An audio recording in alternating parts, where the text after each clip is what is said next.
जानिए अखंड कौन सौभाग्यवती सी के भाव से, तीन अखंड चीजें वैभव के अखंड भाव से, अखंड सौभाग्य को संपदा के प्राप्त भाव से। होती है। जरूर सुने, ये बात आपके बहुत जैसे काम तीन की चीजें हैं है। अखंडता में मानी जाती हैं। हर हर एक महादेव, बेलपत्र, श्री शिवाय दूसरे नंबर नमस्तुभ्यम। पर अक्षत चावल का दाना, तीसरे नंबर पर शमी का पत्र अखंडता में माना जाता है।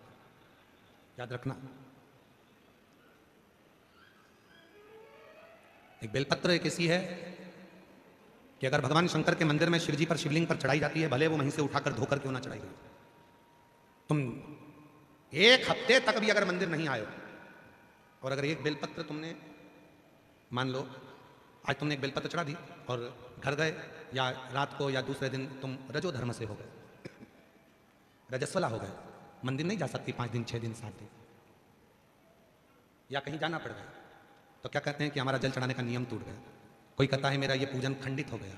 नहीं, शिव महापुराण बड़ी सुंदर बात कहती है, एक बेलपत्र, एक शमी पत्र और एक चावल का दाना, ये 3 ऐसे हैं जिनको अखंड माना। यदि आप रोज शिव जी के मंदिर में आप जल चढ़ाने का नियम रखा है और आपको मालूम पड़ा कि मेरा रजो धर्म इस तारीख को आने वाला रहता है, तो 2-3 दिन पहले से या तो शमी पत्र या चावल का एक दाना या बेलपत्र शिव को चढ़ाना प्रारंभ कर दिया करो। तो आप यदि 15 दिन भी मंदिर नहीं गए हो तो भी आपका जल अखंड निरंतर स्वीकृत किया जाता है, अखंड। भले तुमने 10 दिन 15 दिन उस जल को नहीं चढ़ाया, तुम 5 दिन 7 दिन नहीं जा सकी, मंदिर नहीं पहुंची, तुम मंदिर तक नहीं जा पाई, तुम कोई कार्य में लग गए, तुम नहीं पहुंचे, पर उस जल को अखंड तान, अखंड। क्यों? एक बात आप लोगों ने, पशुपति व्रत किसने करा? हाथ उठाओ जरा, किन किन ने करा? सारे पंडाल वाले। हाँ ठीक है, रखिए। पशुपति व्रत में एक बात कही जाती है, 3 चीजें हैं। एक है पाशुपत्य अस्त्र, दूसरे नंबर पर है पाशुपत्य योग और तीसरे नंबर पर है पशुपति व्रत। 3 चीज।